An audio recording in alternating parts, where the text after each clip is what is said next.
Breaking news, Saldico mukhang nahuli na ni Marcos Jr. Grabe to. At ito, tinaguri ang may panibago na naman pong pumalit kay Martin Romualdez at kay Saldico sa pwesto nung sila ay mga nandyan pa sa Congress. At kilalanin ho natin yan. Grabe yan. At ito yung mga bali-balitang mukhang kakanain ni Boying Remulla itong si Marcos Jr. Pag-uusapan din ho natin.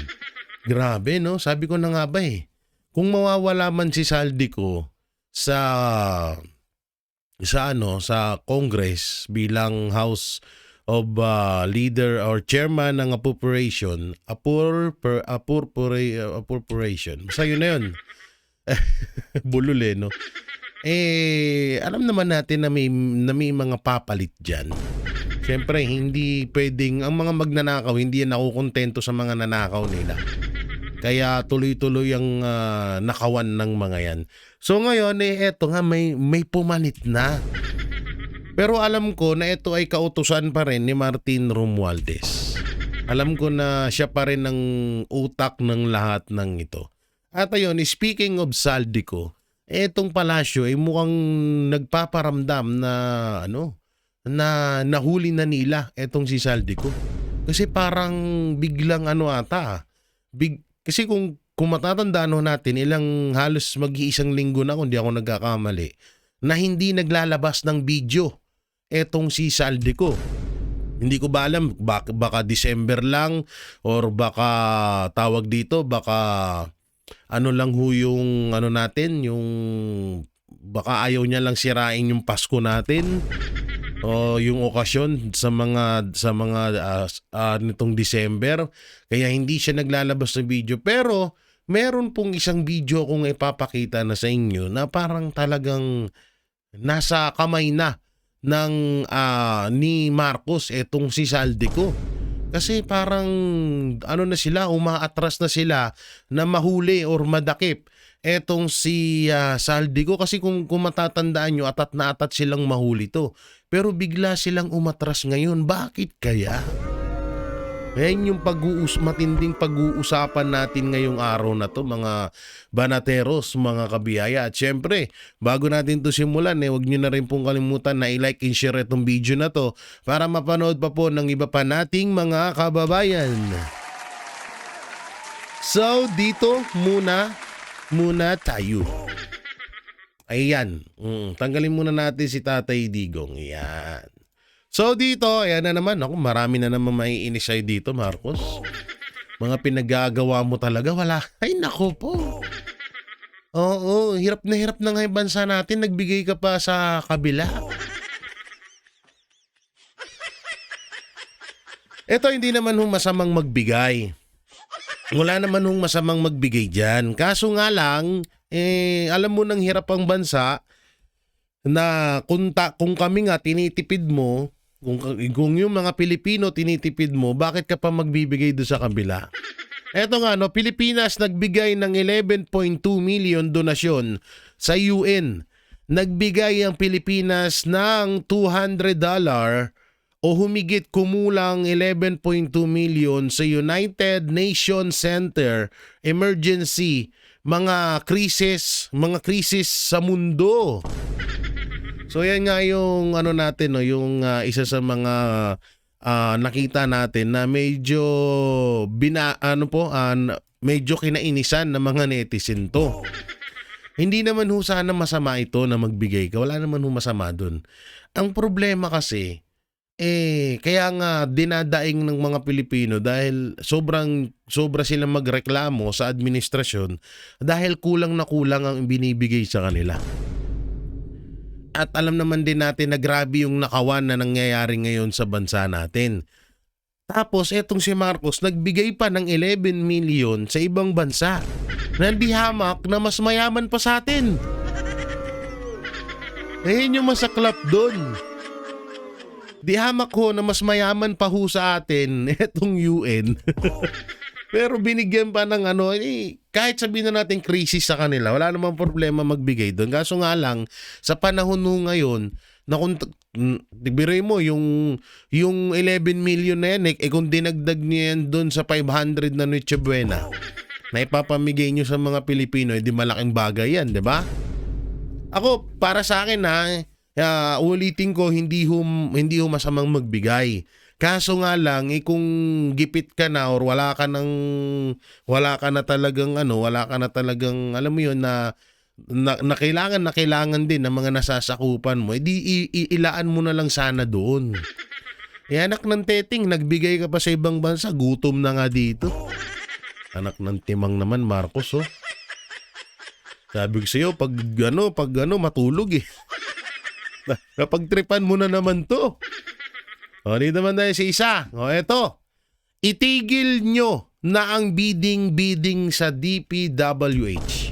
Ako po ay tumatayo upang maglahad ng isang solusyon sa overpricing ng mga proyekto ng DPWH.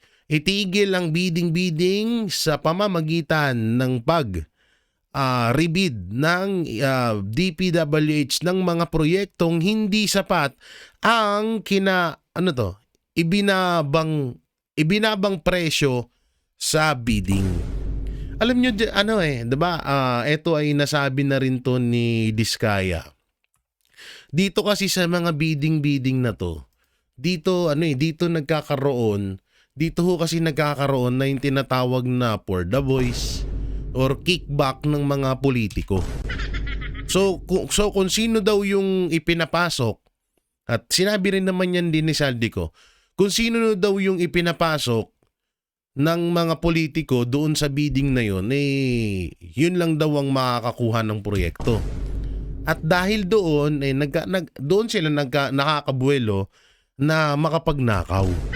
Kaya itong sinasabi ni Libiste, ni Representative Leandro Libiste, napaka ganda ho nito na itigil na yung bidding na yan. Dahil dyan sa bidding na yan, tawag dito, dyan nagkakaroon ng kupitan. Diyan nagkakaroon ng for the boys. Diyan nagkakaroon ng nakawan. 'Di ba? So, yan yung mga tinatalakay natin ngayon at na mga nais nating matigil na. Pero hindi ko alam bakit na sa kabila ng issue ngayon, mas parang wala silang pakialam. Sige, magbidding tayo, hayaan nyo yung saloobin ng mga Pilipino.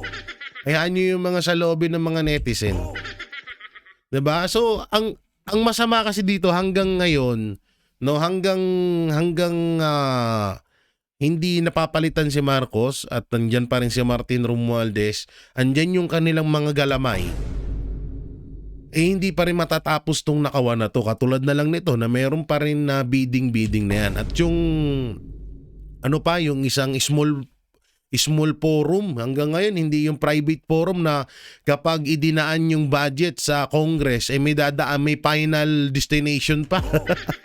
Na yung mga budget natin doon dadalhin at doon yung pinakalas na pag-uusapan. Nakalimutan ko lang kung ano tawag doon, na sinabi yon at binulgar yon ni Congressman Tiangco, na isa na ring palpak ngayon dahil parang mas dinidepensaan niya si Marcos Jr. kaysa kay Saldico. No? So gagawa natin ng ibang reaction yan. Sayang din yung taong yun Talagang dapat itigil na to, kasi dito nga talaga nagsisimula yung nakawan. Dito nakakuha ng buwelo yung ibang mga congressman na makapagnakaw sila.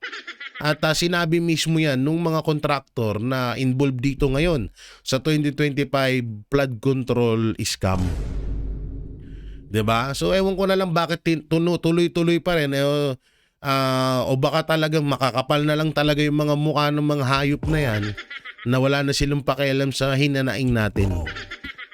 So go yan ha.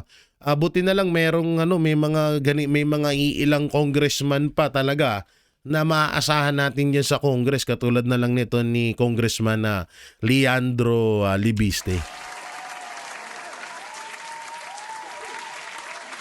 At ayun, abangan nyo rin pala yung may isa kasing congressman na medyo sumablay At may isang vlogger na tinawag na tanga, bobo ang pamilyang Duterte.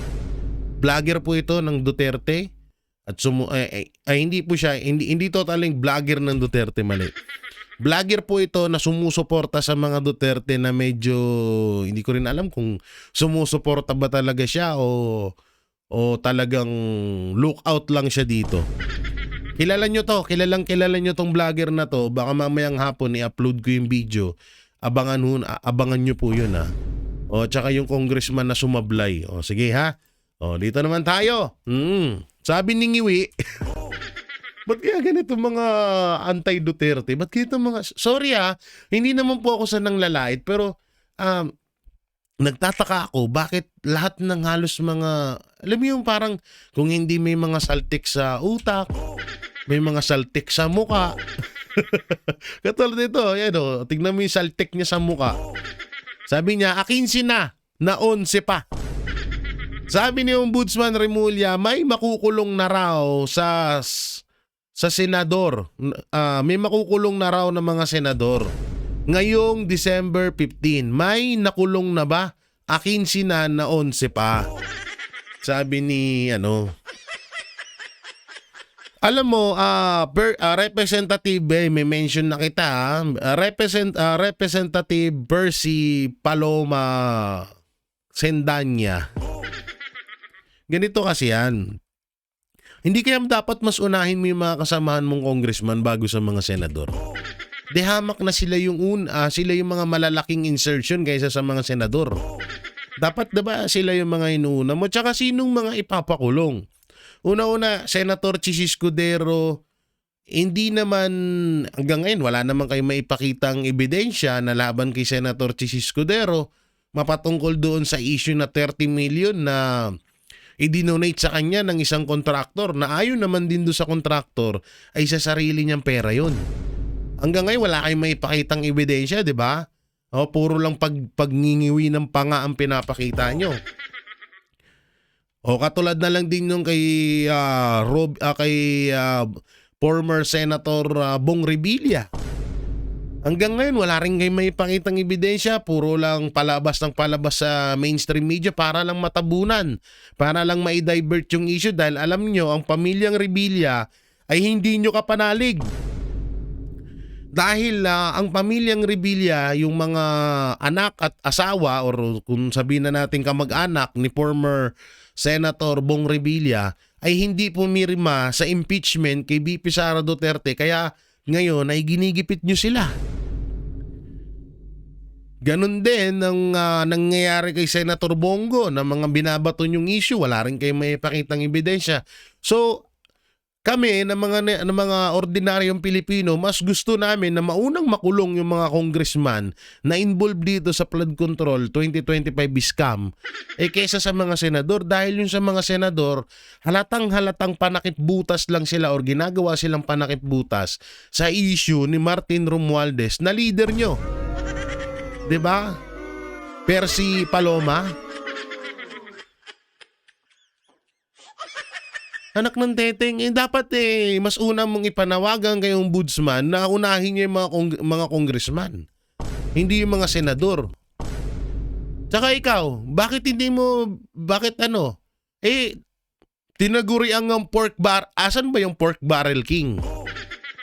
Yung magtito, di ba nasa Congress? Bakit nasa Senado ka? Gago ka ba?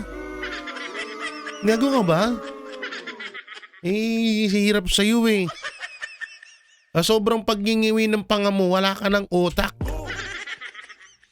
Naubos na.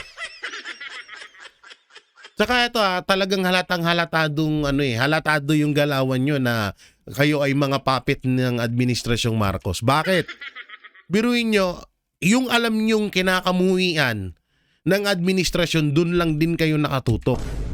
Pero yung talagang dapat na sentro ng issue at nakawan sa bansang Pilipinas, binabaliwala nyo or deadman nyo. Kagaya na lamang, di ba, ni Martin Romualdez. Ano ba si Martin Romualdez? Congressman. Ano ba si Sandro Marcos? Congressman. Ano ba yung issue kay Liza Araneta Marcos? Asawa siya ng presidente. O yung kapatid ni Lisa Araneta Marcos, 'di ba? Bayaw ng presidente. O yung kala Gadriola pa. At yung iba pang mga senador na involved dito. Ngayon, yung yung dalawang pumalit kay Saldico at kay pumalit kay Saldico at kay Romualdez. O bakit tayo yung tutukan yun? Bakit nakatutok kayo sa mga senador? Hanggang ngayon wala naman kayo maipakitang ebidensya. Wag ganun. Dapat kung talagang tungkol kayo sa nakawan or tutol kayo sa nakawan, galit kayo sa nakawan ng pera ng taong bayan, dapat nilalahat nyo. Hindi, napapansin namin nakapokus lang kayo doon sa issue na kung saan ay ayaw ni Marcos Jr. or kinakagalitan niyang tao. O paano ko ba nasabing galit si Marcos Jr. sa mga senador? Lalong-lalo na kala Chis Escudero at Bong Revilla. Una-una, si Senator Chis Escudero, hindi nasunod ang kagustuhan ni Romualdez at ni Marcos Jr. na ma-impeach si BP Sara. At lalo na rin kayo. Diba kagustuhan nyo ma-impeach si BP Sara, pero dahil kay Senator Chis Escudero, naputol ang mga pangarap nyo. Mga putang ina nyo. Diba? Kaya ngayon nakatutok kayo sa mga senador. Pangalawas, bakit pinupuntiryan nyo si Bong Revilla? Unang-una, yung pamilya ni Bong Revilla hindi rin pumirma sa impeachment kay Vice President Sara Duterte sa Congress. Kaya nga yung hinala ko dyan, ba't hindi nanalo si Bong Revilla sa pagiging senador, na mas deserve naman ni Bong Revilla yung pwesto kaysa kay Lito Lapid, kaysa kay Bam Aquino at kay Kiko Pangilinan at sa ibang mga senador dyan. 'Di ba? Mas deserve ni Bong Revilla yon. Kasi nga hindi nyo napasunod sa kagustuhan nyo. Ganun yun. Kaya tigilan nyo kami mga dilawang tae, mga pink tae ha. Mga pinklawan. Hindi naman lahat kasi pinklawan si Atty. Rowena Guanzon eh. Ay na nga lang ata isa ng titarang matino sa inyo eh. Diba? So kaya nakapokus kayo sa mga senador. Pero yung mga congressman na kasamahan nyo, nandyan yung pork barrel king eh. Hindi nyo pinapansin, nakapokus lang kayo sa mga senador. Tigil-tigilan nyo kami sa mga ganyang style nyo. Bulok na yan. Ika ng matatanda, sinang unang tugtugin. Hindi nyo na kami madadala dyan ha. Tsaka yung mga papiya-piya words back ng mga salita mo, words backing kita eh. Ituwid ko. May naman 'di ba yung ginaganon yung panga. Ginaganon 'di ba? Hindi ito para magpantay, hindi na kasi 'di ba pag may napapanood ako sa Facebook nung hindi ko lang alam kung anong tawag doon. Comment nyo na lang niya sa baba. Yung pag sinarado kailangan diretso. Ganon, hindi siya naglalak. Yan, ipaganyan mo yung panga mo. Baka sakaling pag pinatuwid mo yan, tuwid na rin yung utak mo. Ha? Baka sakaling tumuwid na yung utak mo kapag tinuwid yung panga mo. Tigil-tigilan mo yan ha. Ang sagwa mukha kang mukha kang puwet ni Marcos eh. Ganyan kaya puwet ni Marcos. Tabingi. Tabingi na pa nga, tabingi. Tanginang yan, dami mong kapansanan. Sorry nire-respeto ko ang LGBT pero pasintabi po Ito, anak ng teteng to. Bakla ka na nga, bobo ka pa. Ang pagkakakilala ko sa mga bakla, mga madidiskarte at matatalino, ba't ikaw ang tanga-tanga mo? Kawawa na yan, baka sabihin niyo masyado siya inaabuso. Asan na? Hindi yan. Ito na, dito na tayo. Yan na. Uy, sino gumawa ng picture ni Marcos? Parang na to Parang isang pirma na lang. Parang wala siya tulog dito Uy, ba't parang walang tulog dito si Marcos? Grabe naman kayo ginawa niyong kamukha niya na si Auntie Claire. Nagiging magkahawig na si Auntie Claire at si Marcos to. Tingnan niyo yung mata. Parehas na parehas niya. Parehas ngagba eh. Okay, basahin natin to. Marcos Jr. mukhang hindi na naman makatulog ngayong Pasko ayon kay Auntie Claire.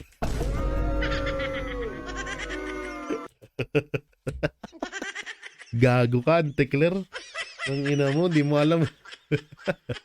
Nilalaglag mo yung amo mo. Hindi na naman ba makatulog si Marcos? Hindi baka namamas ko sa kanya yung tatay niya.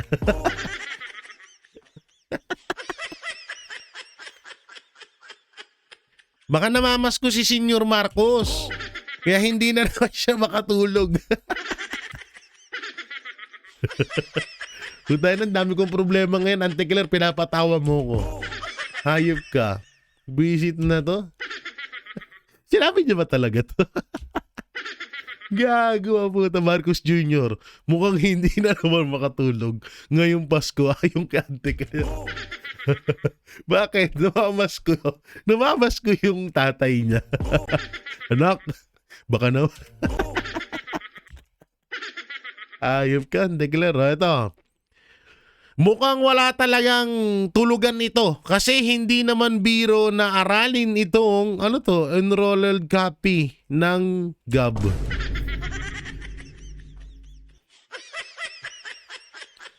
Sabi nga ni BP Sara, hindi nga daw yan pumipirma ng mga papeles dyan. Hindi nga daw umaano yan, sasabihin mo walang tulog. Baka sa ibang paraan naman siya kaya hindi siya nakakatulog. Auntie Claire, linawin mo ha, kasi kung sa trabaho, about naman dito, akala ko ba matalino yung presidente nyo?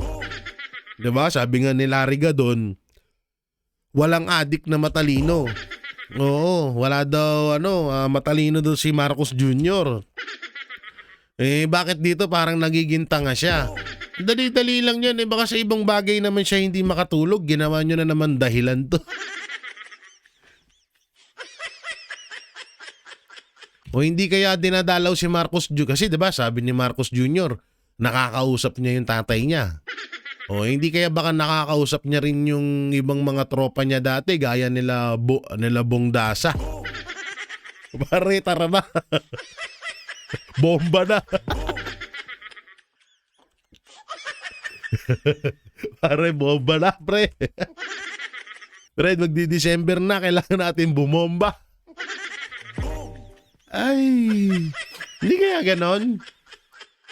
Hindi kaya ganon, Auntie Claire? Kasi, diba, hindi naman sa akin nang galing yan. Galing yan kay Marcos Jr. na sabi niya, tawag dito, nakakausap niya yung kaluluwa ng tatay niya. Baka mamaya yung mga tropa niyang namayapa nakasama niya sa pagbomba. Nangangalabit na sa kanya na, pre, December na. Magbomba na tayo. Malay nyo naman, Auntie Claire, baka ganun.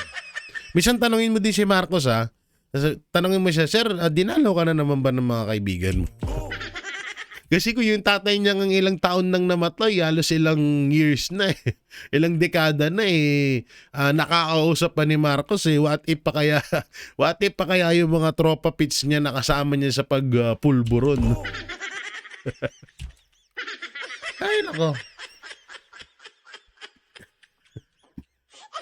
Ikaw, kaya tama yung sinabi ni Atty. Rowena Guanzon, Auntie Claire. Wag ka muna dapat mawala dyan sa palasyo. Ikaw ang nagbibigay ng entertainment sa amin. Parang hindi na kumpleto yung araw natin pag walang kasinungalingan ni Auntie Claire. Ay, Auntie Claire, pinatawa mo ko dun. Sa totoo lang, di ako magbablog ngayon kasi wala ako sa mood Pero dahil kay Auntie Claire, nung tangin na nagkabuhay ako sa'yo, Auntie Claire. Bumubuhay ka ng katawang lupa. Talaga, hindi makatulog.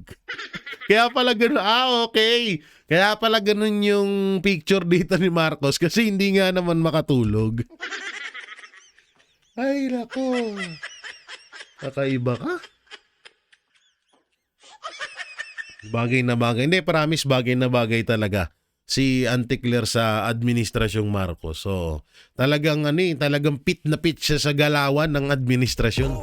Parang iisipin mo, hindi kompleto ang administrasyong Marcos pag walang Anticler.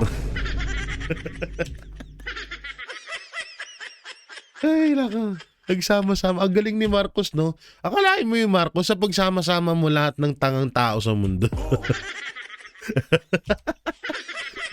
Iisa-isahin ko, ha? Iisa-isahin ko kung sino-sino yung mga yan. Si Trillanes, si Larry Gadon, Risa Ontiveros, Anticler, Remulla. Oh, sino pa? Nawala na isa, si Abalos. Oh, sino pa? Marami pa eh. Napagsama-sama mo sila. Yung Dilawan, yung mga Kakampwet, at ngayon yung mga Pulangaw, 'di ba? Iisa na. So napagsama-sama ni Marcos Jr. Yan ang totoong unity. Hiling kayo ng hiling ng unity, nabuo nyo na pala. Tanga. Ayop na yan. Buisit. Ayan guys, ha? Nabuo na po ulit ang unity na dati ay nandyan po si BP Sara na ngayon ay wala na po. Alam naman po natin yan. Ngayon ang unity po ay sila-sila. Larry Gadon, Trillanes, Anticler, De Lima, Ontiveros. Yan, at yung iba pang mga makakaliwa dyan. No? Yan, so nagsama-sama. Yan na po ang tunay na unity. Ay, galing. Galing mo, Marcos. Kakaiba ka. Grabe ka tala niyo. Biruin mo yun, ha? First time ever in history na mapagsama-sama mo lahat ng tangang politikos. Lahat ng tanga dito sa Pilipinas. Pagsama mo sa isang grupo, pinagkasundo-sundo mo pa. O di ba dati may video si Larry Gadon na in-interview siya nung tumakbo siyang senador, di ba? Hindi ako nagkakamali, baka pagtakbo ng presidente na Marcos Jr. yun nung 2022. Sabi niya dun sa interview, sa bilyonaryo ata yun, kung hindi ako nagkakamali, kung sino yung mga bobong kilala niya sa larangan ng politics. Ang sinabi niya, si Risa Ontiveros at si Trillanes. Tapos ngayon, magkakasama na sila. Nadagdagan pa ng isa. Ang galing, bravo. Iba ka, Anticler. Kakaiba ka sa lahat. Oo, Anticler tuloy, Marcos Jr. Promise, saludo na kami sa'yo. Oo, parang sa totoo lang, hindi ka makakalimutan ng buong Pilipinas dahil sa mga pinaggagawa mong to. Kung si Pangulong Duterte ay minahal at tinandaan, talagang kahit na lumipas ang 100 years or 1 million years, 1 billion, 1 trillion years, ay hindi makakalimutan ang tatak ng mga Duterte dahil sa ginawa nila sa bansang Pilipinas. Ikaw din, Marcos, may legacy ka rin. Ang legacy mo, biruin mo na pagsama-sama mo silang lahat. Yung legacy mo. Ang tinding legacy nun. Lahat ng bobong konektado sa politika na pagsama-sama mo sila. Bibihirang mangyari yun sa kasaysayan ng Pilipinas. Ay, nako. Grabe. Tindi nun no? Ay, baka yun yung pinaka number 1 project ni Marcos, yung mapagsama-sama sila. Dito naman tayo. Eto na. Eto pa isang tanga. Hindi ko lang nabanggit kanina. Ito pa isang tanga. Sabi ni Atty. Rowena Guanzon. Iisipon tayo, guys. Huwag kayong maniwala kay Richard Hedarian. Ito po siya si Sub-Saharan po ito. Walang kliyente, walang trabaho. Hindi nga abogado yan eh. Nagdi-discuss ng Constitution sa guest niya. Parang akala mo may Master of Law eh. Alam mo, friend, pretensyo. So, kayo. Hindi totoo yun. Alam nyo, ang pinaka nakakatuwa pa dito, itong mga tanga na to, sila lang din nagkakaintindihan. Sila din nag-i-interviewhan. Katulad nung kamakailan lang, di ba? Kasama niya si Anticler. Sila mismo, nagtatanungan sila. Wala man lang na ang maganda sanang gawin may isang Duterte katulad na lang halimbawa attorney or katulad na lang Malutikia. Tapos kaharap niya si Hidarian. Yan, maganda yan, 'di ba? So match at patas yung opinion. May opinion sa kabila, may opinion sa kabila. Ang nangyayari, kung tayo na kakampwet, tapos dilawan, tapos pulangaw. So anong mangyayari doon, 'di ba? Wala.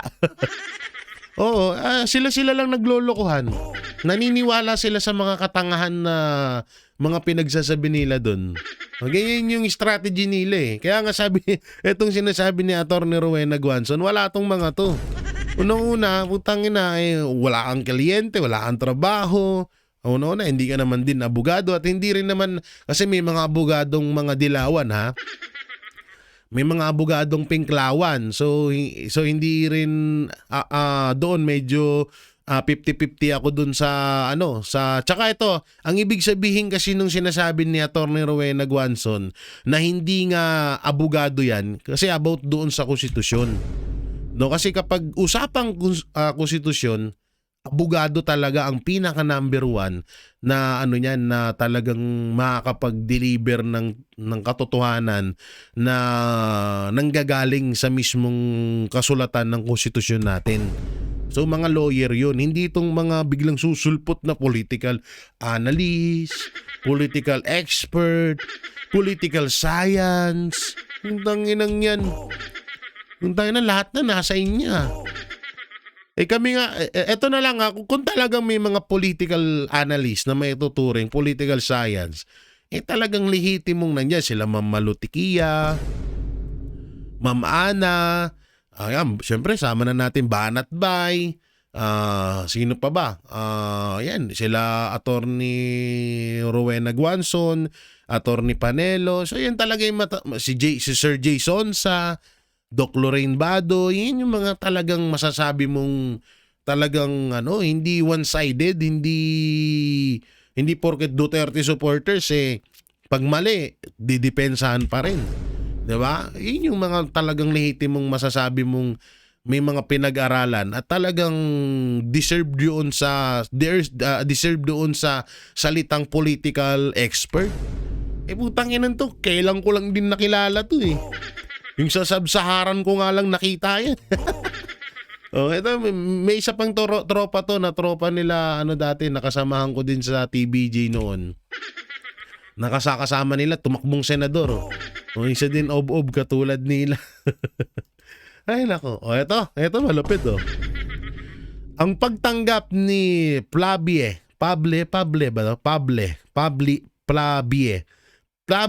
ng Magsaysay Award ay kapareho ng pagtanggap ni Maria Ressa ng Nobel. Hindi ko alam yun Hindi ko napag-aralan to Malalim nito Doc Lorraine Badoy Ibinunyag nito ang mga dating iginagalang na parangal ay naging sandatang politika na. Ginagamit upang sirain ang ating bansa sa pamamagitan ng pagbibigay ng kredibilidad sa mga operatiba. Naanuhan siya ng Naanuhan siya ng Magsaysay Award? Putana, anong ginawa niya? I-comment nyo nga dyan sa comment section, babasahin natin mamaya yan. Anong ginawa niya dun sa anong ginawa niya sa at nabigyan to ng Magsaysay Award? Magsaysay Award, binibigay yan sa mga sa mga taong deserve at hindi adik. So ibig sabihin, ipagtatanggol ko lang ang karapatan ng mga adik, magkakaroon na ako ng Magsaysay Award, ganun ba? Magawa nga yun. Sige, magiging defender ako ng mga drug lord para lang magkaroon ako ng Magsaysay Award. Takinang yan. Ang sagwa na ng nangyayari sa bansa natin, no? Kagalang-galang na award yan, tapos napunta lang doon sa paring dating adik na pinoprotektahan yung mga drug lord at mga adik sa Pilipinas. Ang galing, ang galing, ang galing. Galing mong manguto. Ang galing talaga nito. Grabe tong pari na to. Nakakaya tong mga pari na to, no? Imbis na mag-ano na lang ng utos ng Panginoon, pari ba talaga to? Hindi kayo baka nagpapari-parian lang? Sabagay, may kasabihan nga tayo na kasabihan ba? Na yung taong panay simba, sila pa yung ugaling demonyo. Nagkakatotoo din yan. At may kilala ko niyan, ha? May kilala ko niyan, promise, sa amin. Naku po. Ay, naku. Hindi ko na lang papangalanan. Grabe magsimba yon. Talagang naka-full butter gear. Gear tuloy. Simula sa altar, luluhod yun. Simula sa pintuan ng simbahan, luluhod yun hanggang altar. Putang ina, pagdating sa kanila, kung makaasta, hindi ka nga man lang, kapag binati mo, hindi ka nga, hindi ka nga mangitian. Diba? Maraming ganyan. Maraming ganyan mga tao na palasimba, puro Diyos lumalabas sa bunganga, pero ugaling demonyo, mga hayop. Daming ganyan. Dahil kong kilalang ganyan. Dami nating kilalang ganyan. At eto na nga, no? Yung sinasabi ko kanina. Hindi ako abusado. Sa buong buhay ko, hindi ako kailan nakilala na umabuso sa anumang kapangyarihan na ipinagkaloob sa akin. Sige nga, dakpin mo nga si Romualdez. Ay, hindi pala ano ng ombudsman yun. Sige nga, patawan mo nga ng kaso si Romualdez. So ibig sabihin, naasahan namin sa'yo, Remulla, na pagtapos ng termino ng mga congressman na involved sa flood control scam at pagtapos ng termino ni Marcos Jr. ay ipapakulong mo siya. Ganun ba? Asahan namin yan, ha? Oo, tsaka yung sinasabi mong hindi pag-abuso sa kapangyarihan, nung DILG ka, tarantado ka, umabuso ka dahil doon sa ginawa mong isa ka sa mga nagplano sa pagkidnap kay Pangulong Duterte na isa mo rin na pinakinabangan noon. So ngayon naasahan namin na kung nagawa mo ng traidorin ang mga Duterte, magagawa mo rin traidorin ang mga Marcos. Asahan namin yan, ha? Asahan namin. Okay. So malinaw na sa amin ngayon. Goods. Goods yan, ha? Goods yan. Ituloy mo lang yan, ha? At ang buhay ay maiksi lang. Hanggat nabubuhay ka, gumawa ka ng mabuti na kasaysayan dito sa Pilipinas. Kasi kapag na-dedo ka na at naiwang kang ganyan ng marka mo, nakakahiya yun. Diba? Mag-iiwan marka sa Pilipinas, mga Remulla, walang wenta. Diba? Asahan namin yan, ha? Ombudsman, ha? Pero totoo, eto, ayon sa sarili kong opinion dito kay Remulla, may pagka-traidor din talaga to. May pagka-traidor to. At talagang once na mapalitan na ang administrasyon, tingnan nyo, itaga nyo to sa bato, tandaan nyo tong sinabi ko, biglang babaliktad to. Biglang babaliktad to. Ganyan ang laruan ng mga Remulla. At matatandaan natin na dati ay yan ay supporters ng mga kakulay nila. Na sila Binay. Lalong-lalo na si John Vic, 'di ba? Dating Binay yan. Nung naramdaman ng taob na si Binay, lumipad kay Duterte. Nung wala na silang pakinabang or hindi na nila pinapakinabangan, si Pangulong Duterte lumipad sa Marcos. So, gawain na talaga nila yan, yung pagiging traidor. At may napanaginipan pa nga akong isang traiduran na dyan sa Cavite, nagkakaroon ng traiduran dyan o tinatawag na may tinatraidor daw ang mga Remulla para maangkin daw nila yung ilang mga distrito dyan sa Cavite. Panaginip lang naman yun. Baka hindi naman totoo yun. Pero isa pang panaginip ko, napakalakas pala ng pogo dyan. Diyan sa tawag dito, sa Cavite, panaginip lang din naman yun. Kaya asahan natin yan ha, Remulla ha, ang pagiging traidor mo para kahit papaano mapakinabangan naman yung pagiging traidor mo. Nyo palang magkapatid. Dito tayo, eto. Mas kikita ito kung gagawing pelikula. Totoo yun. Ay, nananawagan pala ako kay Direk Daryl Yap na para hindi silipin yung mga movie mo, eto ang gawan mo ng movie.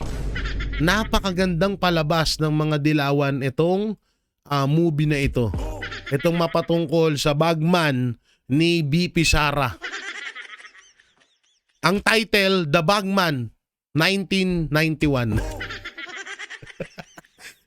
Yan binigyan na kita ng title. The Bagman. The 1991 Bagman. Uy, grabe, no? Kung may Batman, may Bagman.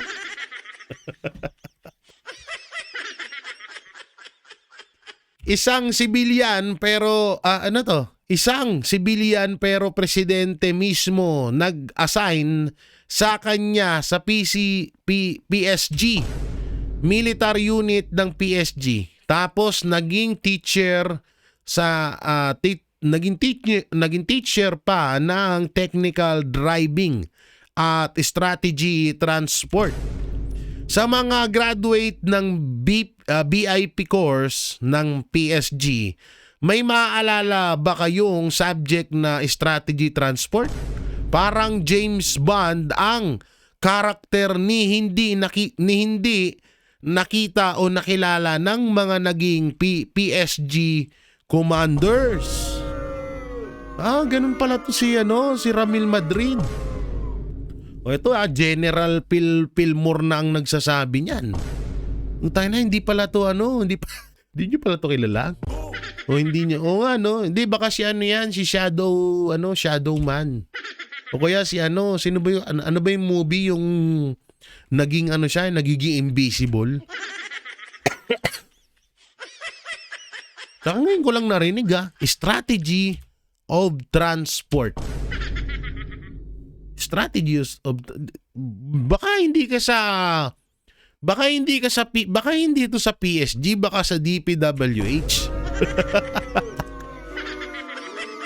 Strategy of transport. Ngayon ko lang din to napakinggan. Bago sa tenga. Strategy of kailangan pa ba sa PSG 'yon? Strategy of transport. Ang galing Ang galing. Yun nga, magandang ang gawing movie to, biruin mo. Ang ganda ng kwento. Nagsumulat lang siya kay De Lima. Pagsulat niya kay De Lima, ipinasa naman ni De Lima sa palasyo. Pagpasa sa palasyo, ginawa na agad whistleblower. So magandang magandang tawag dito. Magandang magandang movie to. The 1981 Bagman. Grabe, patok to sa pelikula. O kaya The Whistle, pala mas maganda. The Whistleblower. wala pa ako nakikitang moving ganun. Meron na bang moving ganun? Type ko nga, The Whistleblower. O kita mo, wala pa. Wala pang ganung movie. Sir Jack, iparating mo to kay Direk Daryl Yap na ito yung gawin niyang movie. Kasi yung ngungu na movie nila Sir Jack at nila Gerald Napoles mukhang hinaharang. Ngayon, ito mukhang hindi to haharangin kasi to. Baka maging proud pa yung palasyo sa'yo, mabigyan ka pa ng Magsaysay Award. Kung yung adik nga nabigyan ng Magsaysay Award yung adik na pare, ikaw pa kaya? Ang galing Hoy, salamat kay General Fillmore Fillmore Escobal. Grabe yan. Palakpakan natin yung mga retired police general, Eastern Mindanao. At syempre sa lahat na rin Luzon, Visayas, Mindanao. Yan. Isa sa mga buhay na bayani natin, no, sa bansang Pilipinas yang mga yan. O eto na nga. Sinasabi ko. O kagaya na sinabi ko kanina, nanggaling ang Delima inaming sinulatan ni Madriaga. Wala na agad. Tapos na agad ang usapan. Ang tanga nila, no? Hindi na dapat nila to sinasabi. Sabagay, sila din naman mismo bumibisto sa sarili nila. Oo, sinulatan ni Madriaga. Natanggap ko po ng sulat mula kay Ramil. So ibig sabihin, sumulat si Ramil, lagay ito ganyan, gusto kong mag-whistleblower, pero may kondisyon ako, mapapalaya ako kagaya mo, Delima, at ilalaglag ko lang ang mga Duterte, gagawa-gawa ako ng wento. At yung wento na yon nung nasimula nung 1991. Ang galing. Meron pang ang kwento to na inaanak niya daw yung anak ni BP Sara. So wala pa namang mensahe dyan si BP Sara, kaya hindi pa natin masasabing fake yun or kasinungalingan or totoo man o hindi, kasi wala pang sinasabi or wala pang komento dito mapatungkol dito kay Ramil Madriaga na bagman daw ni BP Sara, kumpare at kakilala daw. Antayin natin si BP Sara na magsalita dyan. So yan, sige, magsulatan muna kayong dalawa. At masyado na ring miss ni Delima yan. Nagawa ng hiwalay na sila ni Jonel. Kilitiin mo ang katawang lupa ko. So ngayon, hindi na si Jonel, Ramil. Ramil na, hindi na Jonel. Ang galing ha. Talagang mga preso yung gusto mo ha. Ay, nako po. Eto. Ano tong niliwanagin na naman ito? Liliwanagin na nagkamali kayo ng computation. Hindi yung kami yung lalabas na kontrabida sa magdadagdag kami yung Kongreso. Kontrabida na kami magdadagdag kami yung mga Kongres. Ang gulo nito ha. Yan na nga natin yan. Ito, SP Soto, Secretary Dizon nagdadrop ng letter sa pagkakamali sa DPWH budget. Yun pala yung punto ni Ping Lacson. Okay. So ano nga bang mali yun? Mamaya pag-uusapan namin. Hindi kami ang nagkamali kasi galing sa kanila yung data. Like I said, hindi naman kami ang engineer. So may punto doon si Sherwin Gatchalian. So eto kasi yan ngayon, eto yung isa sa mga trending na topic ngayon. Etong dalawang to. Hari at Reyna ng 2026 DPWH insertion. Grabe, no? Ito yung sinasabi ko sa inyo na pumalit kay Saldico at kay Martin Romualdez. Etong si Bo GD at si Isabela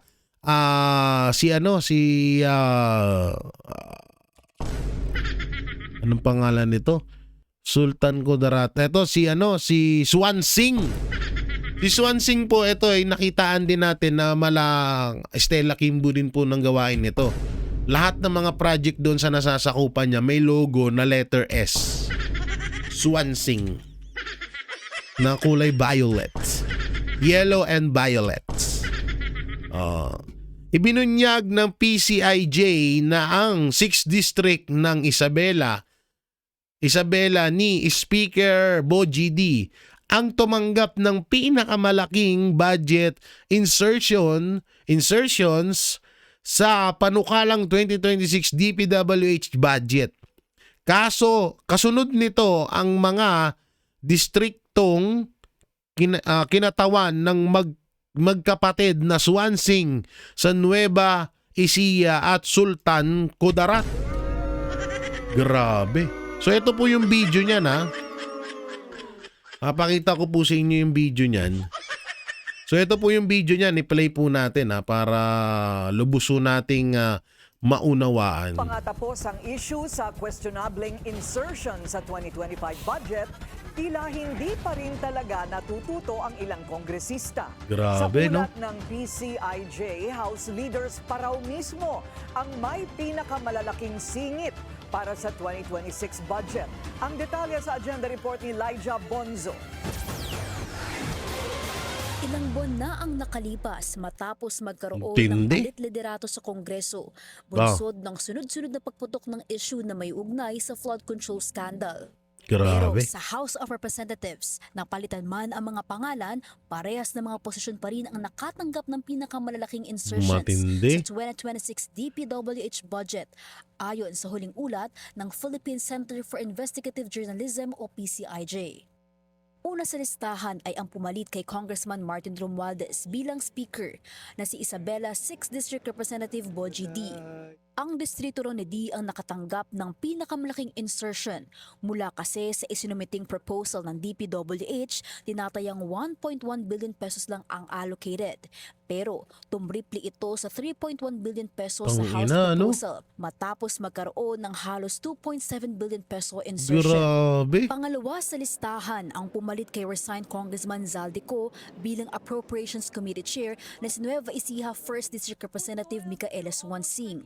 Sa Ito po yung, maputol ko lang kayo ah. Ito po yung kasabihan na kahit anong gawin mong pagpapalit diyan sa Congress na yan, kahit mapalitan si Saldico, si Martin Romualdez, kung nandyan pa rin ang mga galamay ni Marcos Jr. sa Congress, hindi pa rin matatapos ang ganyang mga nakawan. Biruin mo ha, wala na dyan si Saldico. Pero may ganyan pa rin na napakatitinding insertion. Ang masakit pa dito, etong Congress na to, inimpeach nila si VP Sara Duterte nang dahil sa confidential fund na 125 million pesos na dihamak na kulangot lang doon sa kanilang insertion. Ganon kalupit ang mga... Ayoko lang magmura eh. initial proposal ng DPWH, 1.6 billion pesos lang Ay, ang grabe. allocated sa distrito ni Swansing. Pero dumoble ito sa 3.4 billion pesos pagkatapos ng House Budget Tangina, Deliberation, kung saan nagkaroon siya ng tinatayang 1.77 billion peso insertion. Sumunod sa ikatlong pwesto ang kapatid ni Swansing na si Magkapatid Sultan pa. Kudarat 2nd District Ang Representative galing. Bella Swansing na nakatanggap ng 3.9 billion peso allocation Ay, iba din. matapos ng tinatayang 1.6 billion peso insertion. Iba din. Sa kabila naman ng resignation bilang speaker at Si Buhaya, pagkakadawit sa mga nakatanggap umano ng bilyong-bilyong kickbacks, ang presidential cousin na si Romualdez ang isa raw sa mga nakatanggap ng malaking bulto ng 500 billion peso allocable at non-allocable funds ng DPWH. Nakatanggap ang Matindi. distrito niya ng 6 billion pesos, mas mababa sa originally proposed na 9.9 billion pesos. Ang distrito naman ni Congressman Bambi Emano ang tanging nakakuha ng mas malaking allocation sa House Budget Proposal na 6.35 billion pesos. Grabe. Sinisikap pa ng Billionaire News Channel na Ayan tandaan nyo yung mga mukha ng mga yan, no? Biruin nyo ito yung pinaka nirereklamo namin. Lalong-lalo na dyan sa mga putangin ng makakaliwa. Dyan sa mga dilawan at kakampwet na yan. Katulad na lang nitong, asan na si eto, kagaya na lang nito ni Ngiwi ba? Tangina, gusto mong pagpukusan ng Senado, putangina, nasa Congress yung lehitimong grabe yung nakawan. Andyan ang pork barrel king na sila Sandro Marcos at Martin Romualdez. Eto may bago ho, Queen and King insertion. Budget insertion ni si Bogie D at si Swansing. O ba't ito hindi nyo masita? Ba't ito hinahayaan nyo lang kasi kakampi nyo? Fuck you. Tanginang mga hain pa ito, hindi pa magkamatay itong mga gagong to. Grabe magnakaw, no? kunin ang panig ng mga nabanggit na kongresista, pero hindi pa sila tumutugon sa aming mga mensahe. Ay, kilala ko to ah. Ay, wait lang, pipicturean ko ah. Ay, sige, mamaya na, oo. Kilala ko to. Ito yung masamang tumingin sa amin. Doon sa kinakainan namin kasama ko si Banat Bay. Kaya pala. Okay. Oh, siya nga. Tangina. Oh, sige. Oh, game. Kunin ang panig ng mga nabanggit na kongresista pero hindi pa sila tumutugon sa aming mga mensahe. Marami ng good governance advocates Grabe, no? Ang lupit, oh. Grabe. Biruin mo yun. Nasa Congress yan, ha? Yang Congress na yan ang nag-impeach kay BP Sara Duterte or nagsimula ng impeachment. Ang issue, dahil sa confidential fund na 125 million pesos. Pero yung nakawan dyan sa Congress, 50 billion, trillion ang nangyayaring nakawan. Katulad na lang nito mga insertion na to. Pero hindi nila masita-sita. Ganyan ka gago, ganyan ka balahura ang nangyayari ngayon sa gobyerno natin. Intindi nun? Iyan, oh. Hari at reyna ng 2026 DPWH budget insertion. Ang lupit. Oo, nawala si Saldi ko, si Martin Romualdez, tangina may pumalit. Pero alam ko na mga ano pa rin to, si Martin Romualdez pa rin ang may pakana nito. Alam naman na natin yan, wag na tayo magsinungaling, doon na tayo sa rektahan. So yan mga banateros, mga kabiyaya, ano pong may kukomento nyo ho di? Ay, ano pa ba yung ano? Ay, ito pala, sorry. Hindi ko pa pala na ipapakita sa inyo to. O, ito po, oo, yung pagka ano, parang halatado na parang nahuli na ba si Martin tuloy. Si Saldico, nasa kamay na ba ni Marcos Jr. kaya ganito ang nangyayaring parang tumabang na or malabong makulong daw si Saldico, sabi ng palasyo. So panoorin natin. Tila malabo na umanong matupad ang naging pahayag ni Pangulong Marcos Jr. Nako. na may papakulong si Nako. dating Congressman Zaldico. Bakit kaya? Bago matapos ang taong kasulukuyan dahil hanggang ngayon ay hindi pa rin natutukoy ng otoridad ang kinaroroonan nito. Eden Santos sa balita. Nako. Iba yung kutob ko dito, Makukulong na sila. Oh, yan na, oh. Tila mabibigo si Pangulong Ferdinand Marcos Jr. na Nakukulong na maipakulong sila. si dating Bicol Representative Saldico. 10 araw na lang kasi, bago ang December 25 ay hindi pa rin nahuhuli si Ko. Nako. Tanging mga maliliit na isda lang daw ang naaresto, habang ang ilan naman ay kusang sumuko. Nako. So abangan na lang po natin dahil ito naman din po ay sa ating pagkakaalam ay talagang tinatrabaho rin po at pinagtutuunan ng pansin ng DOJ pati na po ng Ombudsman. Mariing itinanggi naman ni Presidential Communications Office Undersecretary Claire Castro na may kinalaman sa intelligence fund ni Naku. Pangulong Marcos Kaya naman ang si tila Liar pahirapang Queen. paghanap at pag-aresto kay Ko. Utangin na, no? Kung si Sandro Marcos ang Pork Barrel King at si Martin Romualdez, si Swan Singh at Bo GD naman ang Queen and King ng budget, DPWH budget 2026 insertion, ang Queen and King naman ng Queen Liar tsaka King Liar ay eto naman ang Queen of Liar, Queen Liar, at ang King Liar naman ay si Marcos Jr. Ang galing, tandem na tandem talaga kayo. Katwiran pa ni Castro na kailan lamang nag-issue ng warrant of arrest laban kay Ko at sa iba pang sangkot nagyabang yung sa amo mo, maaanomaliyang flood control projects.